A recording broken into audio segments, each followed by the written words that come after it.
So today is the 22nd. We just had our last day before Thanksgiving break, and I told you guys that I would be posting a video where I just do the last quiz that you had basically. And then as long as you watch this, you can come in and do a retake. When you come in for the retake, if you had a 40, like if you didn't pass basically the first quiz, I'll probably ask you a question. As long as you can answer the question, it'll be, about how to do the quiz, the retake. As long as you can answer the question, I'll let you take it. There's not going to be a requirement for tutoring or IXLs or anything. Frankly, because if you just watch this video, that's the best way to prepare. So what I would suggest is watch me do all the problems, go back and watch it again 5 minutes later, 30 minutes later, whatever. And before I start doing each problem, pause it and try to do it on your own. You can use your notes. If I would take notes, by the way, when you watch me do it, don't just sit there and watch it. Write down all the stuff that I do. Then try to not use your notes when you do it. If you need to use your notes a little bit, then go to your notes. Then you can watch me do it and just make sure you get the correct answer. And then I do that again just until you know you have it down. You don't even really need to practice IXLs or book problems or anything because there's not a lot of ways to ask these questions. So it's going to be just like this, the process. Obviously, it'll be different numbers and the points and lines will be in a different place, but same exact process for every problem I do on here. All right, so with that in mind, when you see problems like the first two, so it says that this goes for the first two. Oh, let's try that again. Whoa, don't tell me this is not going to work. Come on. My finger work. Well, let's try this. All right, so I don't know what to do with this.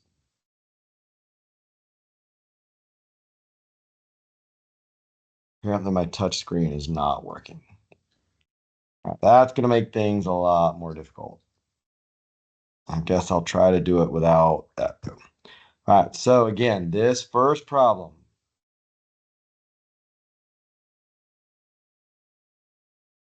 it's two different problems. So you see this, I think, is the way I have it on the quiz. This is problem one. I didn't put, I think I wrote the numbers in later. And this is problem two, but it's the same thing. You're determining if two lines are parallel. This is line M, this is line P. Down here, this is line S, this is line R. These are 2 points that are on line M. These are 2 points that are on line P.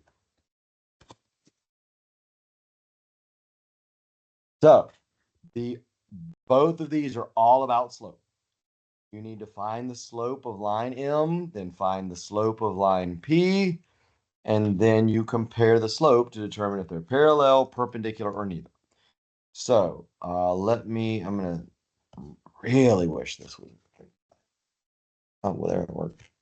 Let's try this now. It just wasn't.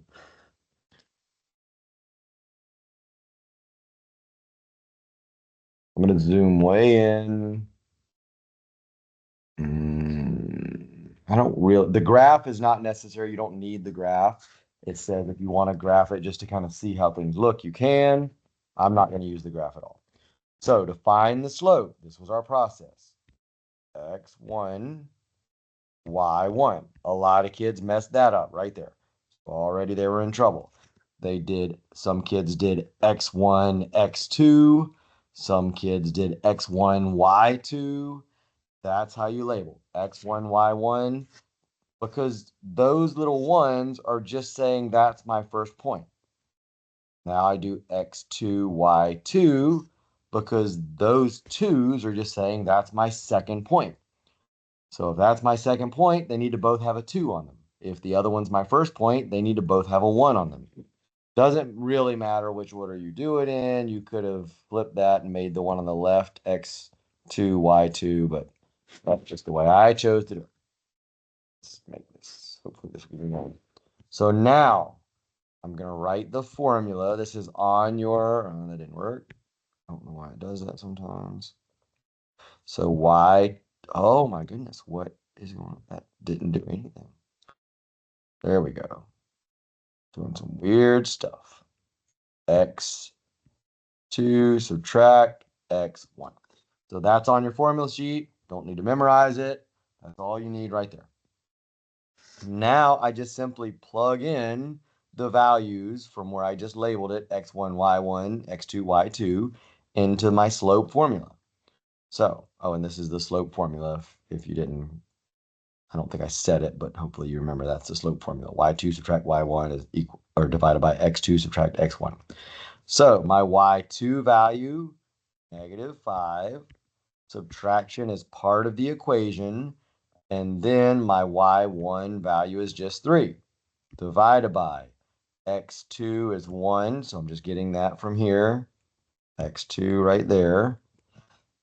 Subtract is part of the formula. Then here's where a lot of kids messed up. The x1 value is -4. So I need to write -4. It doesn't matter that there's already a subtraction sign there. The subtraction is part of the formula. The x1 value is -4. I need to write both. A lot of kids mess that up. So when I do the math, -5 subtract 3 is -8. 1 subtract -4 is +5. That is my slope for the what was it, line M, I think. Yeah, line M. So a lot of people were plugging that into because I told you need to simplify your slope. So a lot of people plug that into the calculator. If you get something like this when you do that, it's not simplifying it, it's converting it to a mixed fraction, which we really don't want. It's easier to work with fractions in this format, improper fractions. So again, if you get this 1u 3/5 thing, just call me over and I'll help you change it back into that. But it's easier to work with the slopes or just fractions in general when it's just one number over one number. So next, I need the slope of the other line. So I'll kind of come over and do that. We'll do that in red. Yeah, let me do that. All right.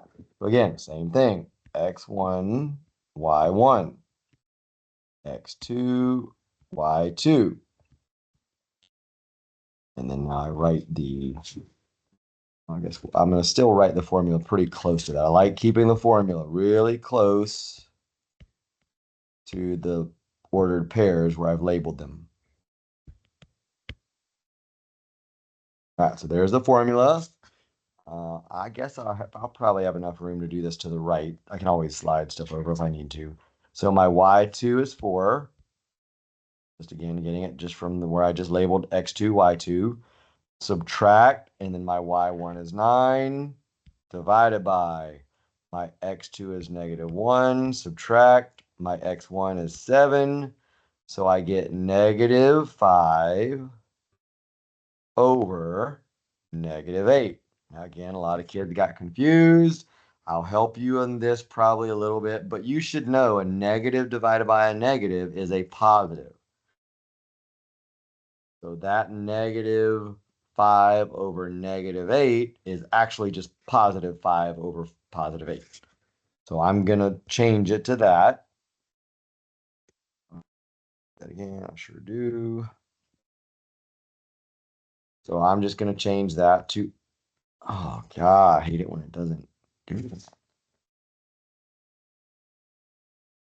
Why it doesn't do that? Try that again. Oh my goodness gracious. I'm getting frustrated. So there, +5/8. So that's my second slope. That is the slope of line P. So the first thing we need to test is, are they parallel? That's the first test. Are they parallel? And we said parallel lines just have the same slope. So hopefully you know that is not the same slope. First of all, one of them is negative, one is positive. So can't be the same slope if one's negative and one's positive. But still, 8/5 is more than 1. 5/8 is less than 1. So there's no way they're the same. If you really aren't sure about it, you can always convert them to decimals and take the top number and divide it by the bottom and then compare the decimals. But regardless, you should be able to tell if two fractions are the same or not. So those are not the same. Now we need to test, are they perpendicular? So again, this was kind of a confusing thing sometimes for the kids, but to test whether or not they're perpendicular, we need to multiply the slopes together. We said the test was slope 1, the first slope or whatever or slope of M, whatever you want to call it, times slope 2, or again, slope of L or whatever it was. And then if we get -1 when we do that, then they are perpendicular.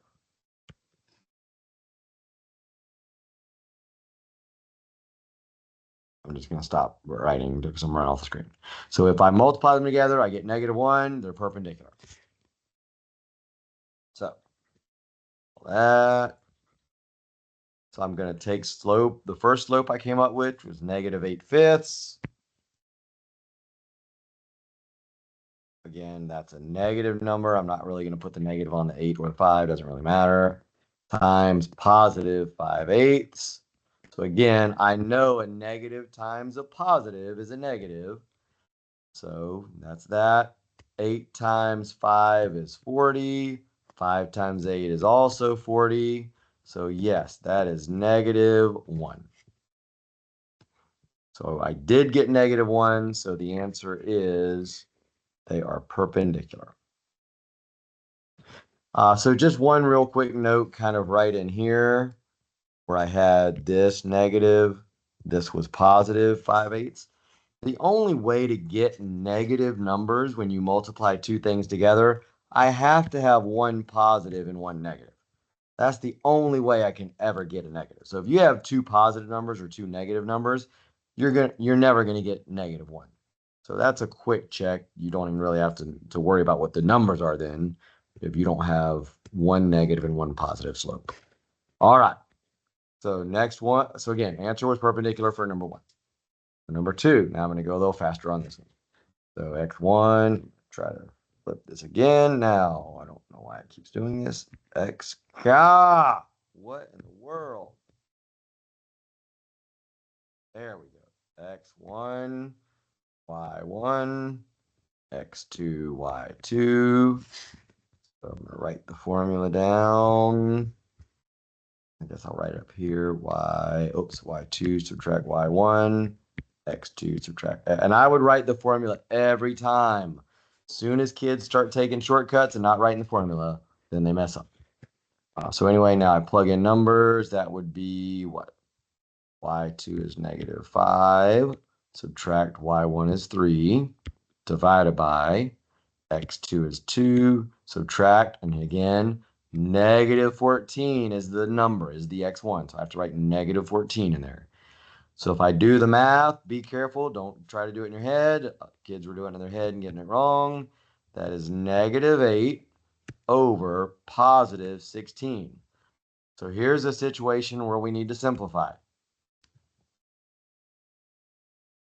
So that's a negative divided by a positive. So I know it's going to be negative. If I simplify it in the calculator, if I just divide both by 8, I get -1/2. So now I need to come back over and do the same thing. Hoping this works this time. It's probably about as small as it gets down to. Yeah, x1, y1, x2, y2. So now I'm going to write the formula over here. Y2 subtract y1 divided by x2 subtract x1. So I come over here. My y2 is 5. Subtract. My y1 is 17. x2 is -1. Subtract. x1 is 23. So that is 5 subtract 17, -12. -1 subtract 23, -24. Again, you need to know that is a positive number. So if you simplify it in the calculator, you have to put 12 ABC 24. You can't put a negative in as the second number. So if you put that in and simplify it, you'll see you get positive 1/2. Now, those are not the same number. Negative 1/2 is not the same as positive 1/2, so they're not parallel. If I multiply them, I do get a negative number because it's a positive and a negative, but I get negative 1/4, not -1. So that means they are not perpendicular. So my answer for this second problem is they are neither. If they're not parallel and not perpendicular, then they're neither. So that's the answer for the second. So by the way, don't, when I say I'm giving you, the retake is going to be just like this one, that doesn't mean the answers are going to be the same. Doesn't mean the first one's going to be perpendicular. Doesn't mean the second one's going to be neither. So don't think that I'm going to give you the exact same results. The process will be the same. You have to figure out if it's parallel, perpendicular, or neither. All right, so that's the first two problems. Let's zoom out for this. All right, so the third problem, I want you to graph a line. I want you to create the line. And it's got to be perpendicular to the line that I give you on the graph.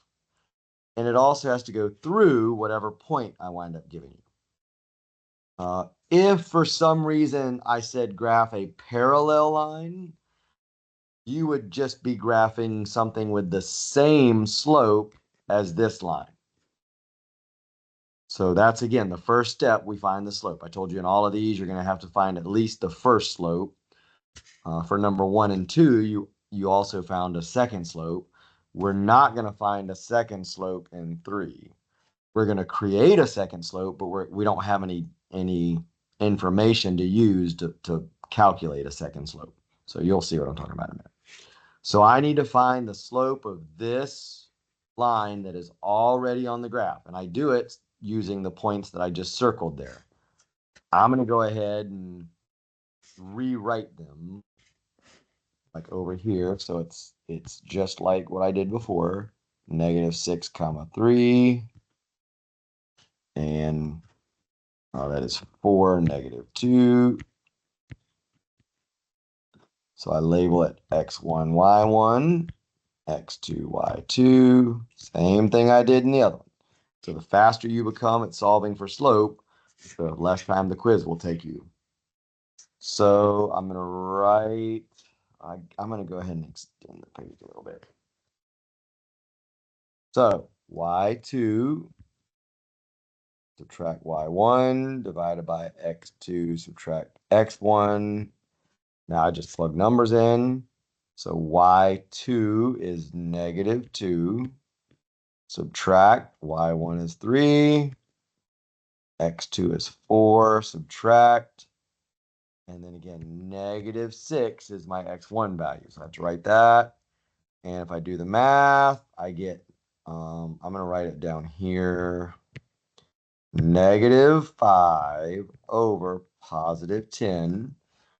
So I can simplify that in the calculator. First of all, it's a negative divided by a positive, so I know it's a negative number.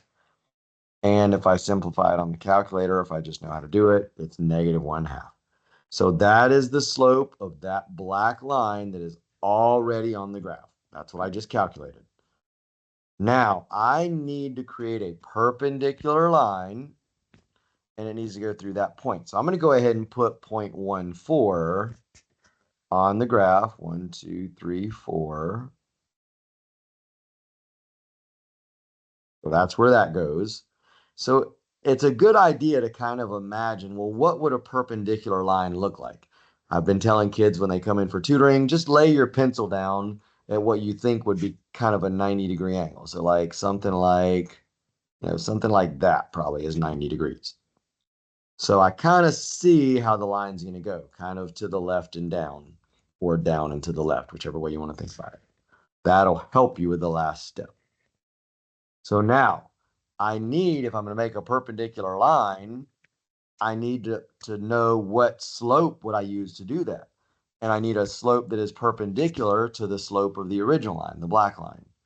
So this is where we said to create a we don't multiply anything because we don't have two slopes, so we can't multiply. We need to create a perpendicular slope, and that's where we said we flip and flip. So I would change that to positive, and I would change it to 2 over 1. Flip the sign, flip the fraction. Just to be sure, it's not a bad idea to multiply those together.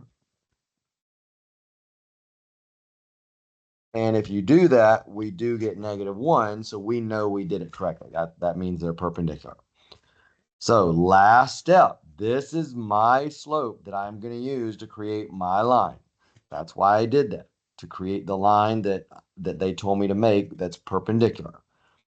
So I kind of know which way it needs to go. I just drew a line in and it looked like it needed to go left and down, or down and then left, either way. I just now need to use these numbers to do that. To really, really like do it the proper way, we would write rise and run 2 over 1. So my run number is +1. My rise number is 2. I'm going to zoom in for this.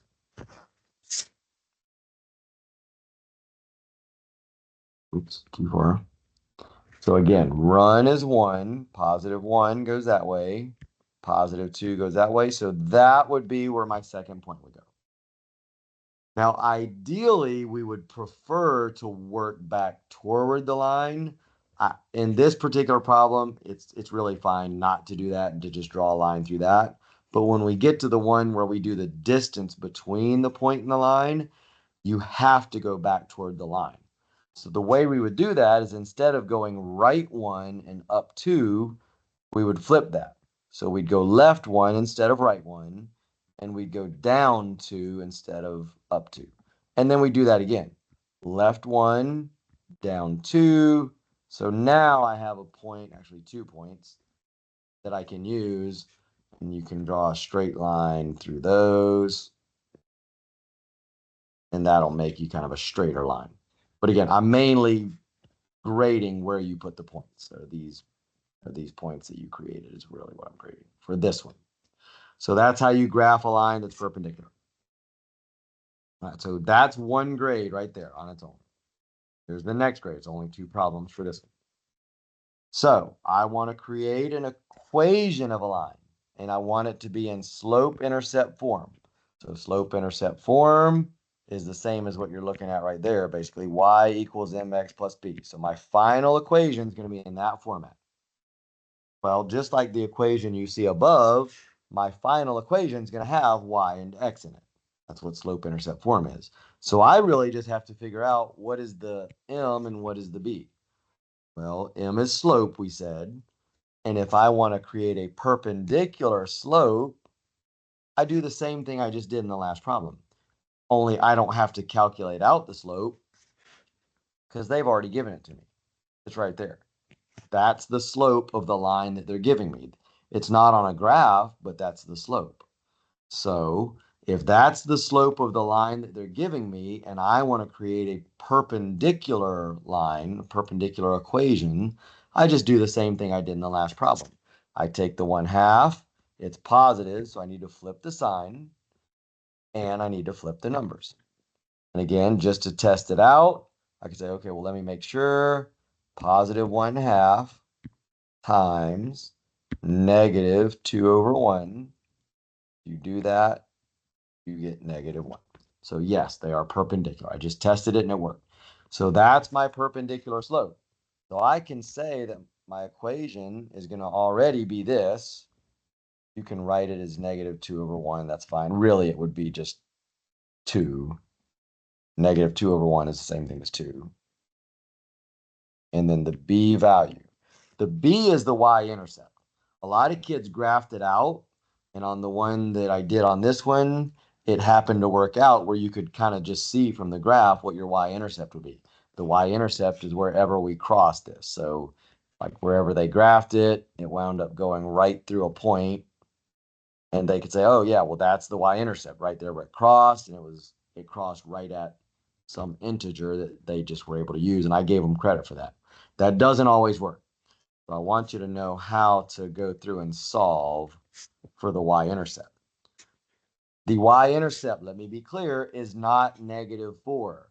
The -4 is for this equation, the one that they already gave us. That's the y-intercept for that.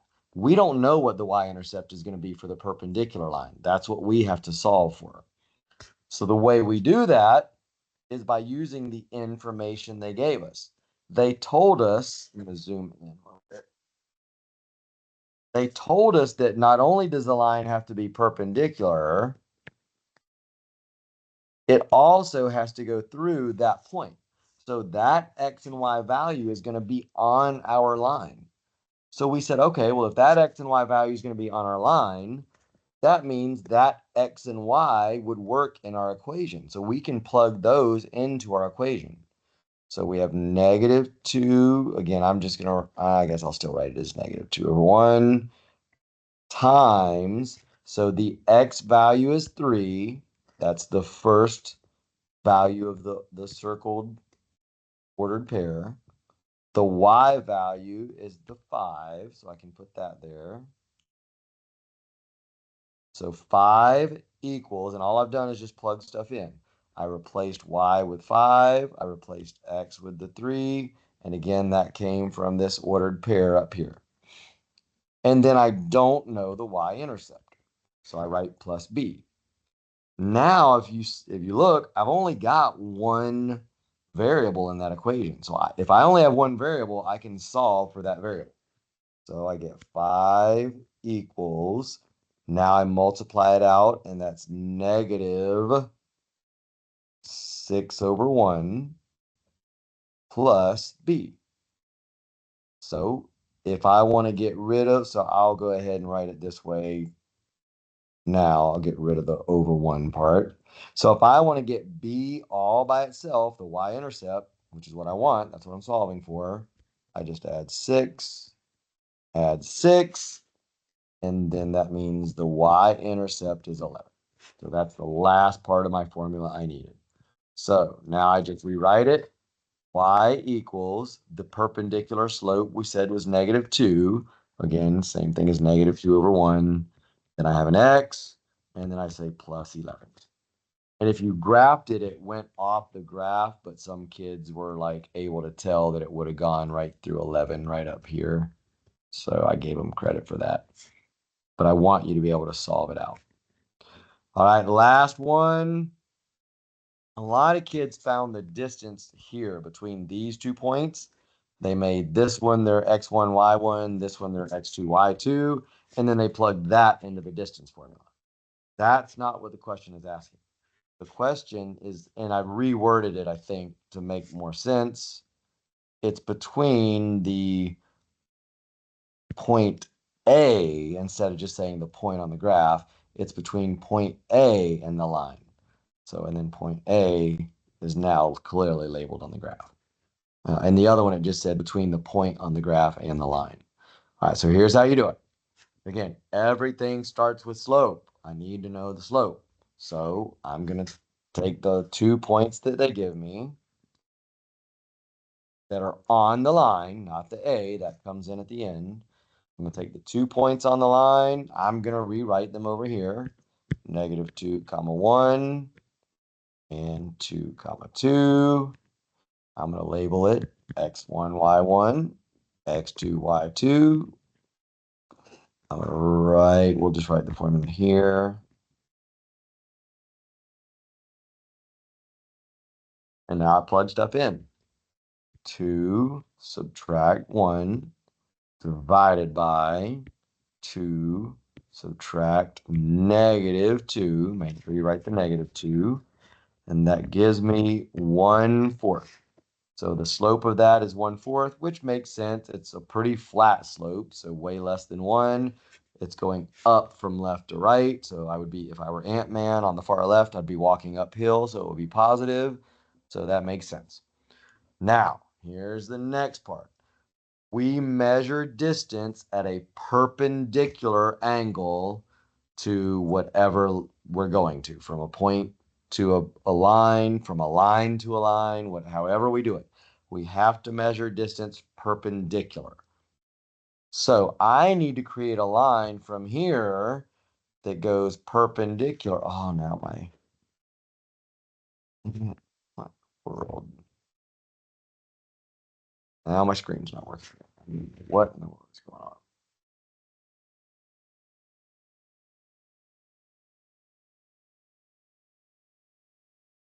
World.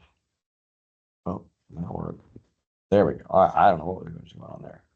So I know it's going to go something like this, maybe like, you can kind of lay your pencil down a few different ways until you say, yeah, almost through that point a little bit right there, 2 comma 2. It's going to be, maybe it goes. Now, don't think it's always going to go through the points that I give you. Normally, it won't actually. It'll go through some other point on the line. I kind of hope this one doesn't do that, but just know, don't just draw a line straight to a point that's on the line. Like if you see that point, that's what some kids did. And besides, how would you even know which one to draw it to? Like, how would you know it to draw it to this one here and not this one here? So you have to go through the process I'm about to show you. Do not just draw it to some random point that I've given you on the line. That will not work normally. Looks like it might work here, but we'll see. So, oh wait, I can go back. Yeah.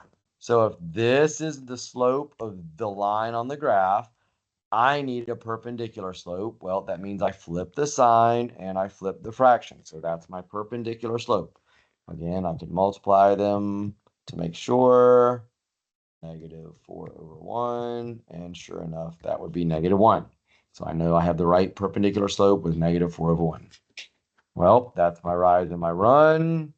Doesn't matter really where you put the negative. You could put the negative on the 4. You could put it on the 1.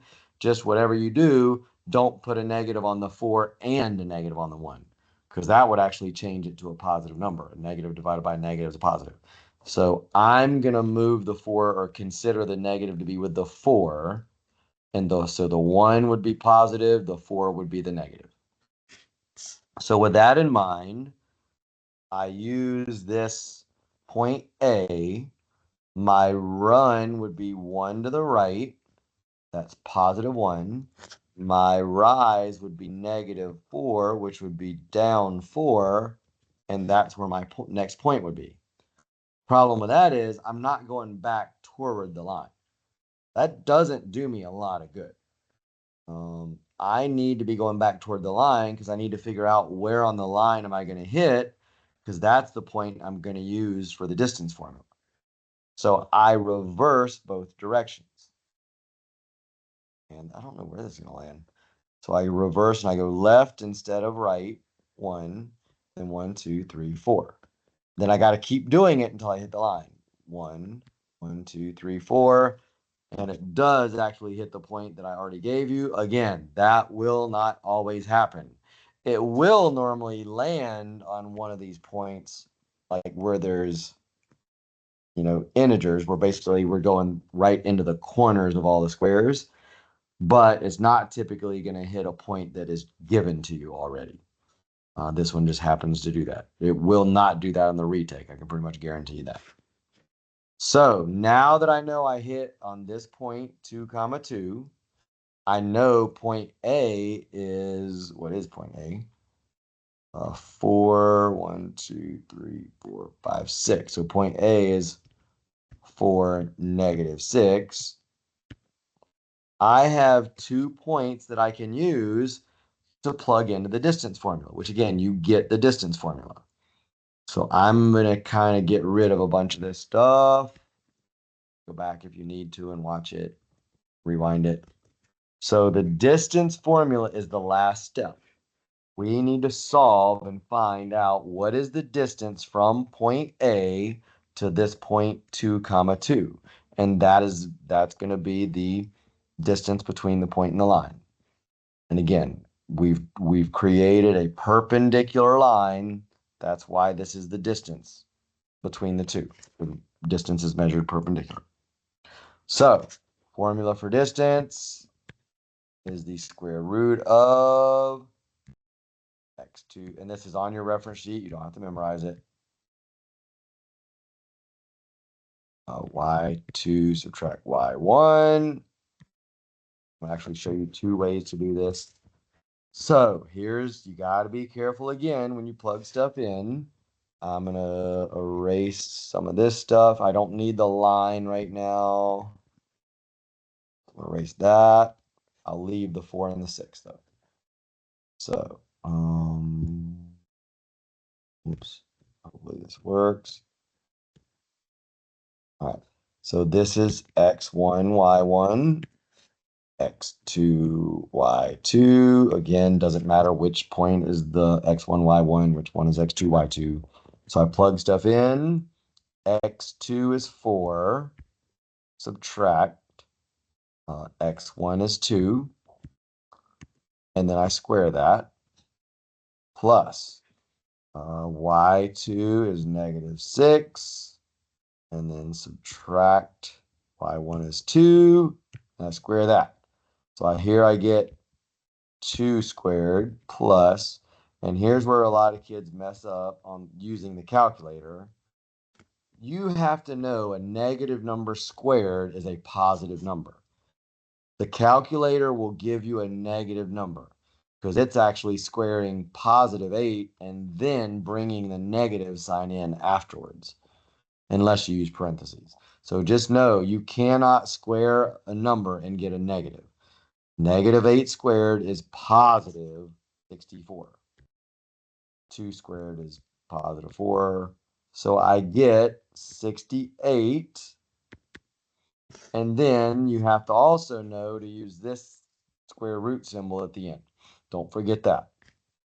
There's no way the distance between A and 2 comma 2 is 68. The graph's not even that big. There's only 20 squares on the whole graph, so it can't be 68. So if you take the square root of 68, which I don't have a calculator to do it, but it probably comes up to be like 8.2 something would be my guess. And that is the final answer. 8.2 or 8.2, whatever comes after that. So the distance from A to the line, which is the distance from A to 2 comma 2, is somewhere around 8.2.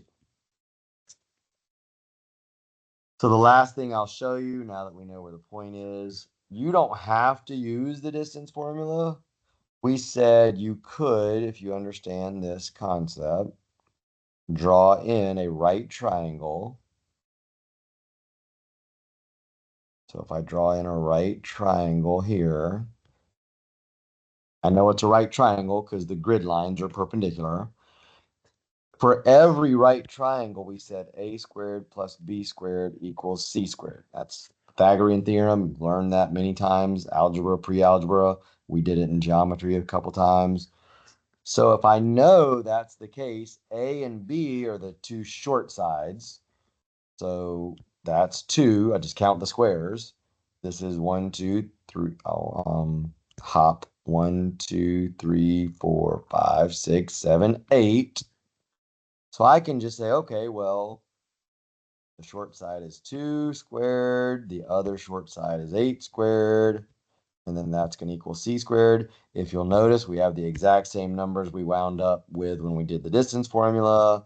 So 4 plus 64 is c squared. You just have to know that 68 can't be the answer. So the last step still is to take the square root, and that gets you from c squared down to just c. Again, same answer, 8.2, whatever it would be. And again, I don't have a calculator, so if it's not coming out to be 8.2, it's whatever your calculator says. Just take the square root of 68. So that's that whole quiz. I'm not going to try to do, I think I'm going to probably do one for the other quiz that you just took today that was the rotations, reflections, translation stuff, but I'll do that at another time. So study that, watch it a bunch, practice those. Even if you practice those same problems over and over and over and over, you should have the process down. Just know, when I ask you the question about parallel, perpendicular, or neither, you're going to have to determine the answer. It's not going to be in the same, the answers for those won't be the same as the two that I did at the beginning of the video.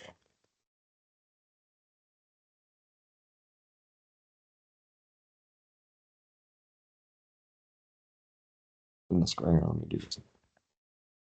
It's not cooperating. There we go.